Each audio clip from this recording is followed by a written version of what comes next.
আমার বক্তব্যে ঢাকা বিশ্ববিদ্যালয়ের আমার সম্মানিত ছাত্রছাত্রী ভাই বোনেরা কষ্ট পেয়ে থাকেন, এজন্য আমি আন্তরিকভাবে দুঃখিত এবং লজ্জিত।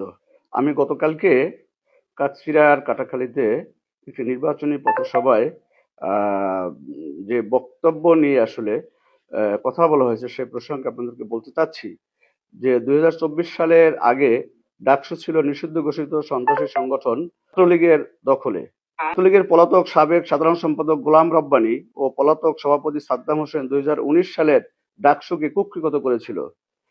এই পরিচয়কে ব্যবহার করে তারা ঢাকা বিশ্ববিদ্যালয়কে মাদক, চাঁদাবাজি, টেন্ডারবাজির আখড়া হিসেবে গড়ে তুলেছিল। তাছাড়া ঢাকা বিশ্ববিদ্যালয় সংলগ্ন এলাকা যেমন সোহরাওয়ার্দী উদ্যান ও রমনা পার্ককে কেন্দ্র করে অনৈতিক কর্মকাণ্ডে নেতৃত্ব দিত তারা, যা বিভিন্ন সময় পত্রপত্রিকায় উঠে এসেছে। এগুলো কারোই অজানা নয়। আমি আমার বক্তব্যে মূলত নিষিদ্ধ ছাত্রলীগের সেই সকল অপকর্মের কথাই বোঝাতে চেয়েছি। জুলাই বিপ্লবের পর ২০২৪ সালে ডাকসু নির্বাচনে শিক্ষার্থীদের প্রত্যক্ষ ভোটে ও সর্বোচ্চ সমর্থন পেয়ে ছাত্র শিবিরের প্যানেল নির্বাচিত হয়।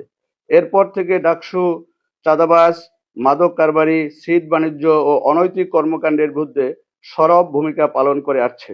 সেই প্রেক্ষিতে আমি বুঝিয়েছি, নিষিদ্ধ ছাত্রলীগ ডাকসুতে যে কালিমা লাগিয়েছিল, ছাত্র শিবির তা মুছে দিতে সক্ষম হয়েছে।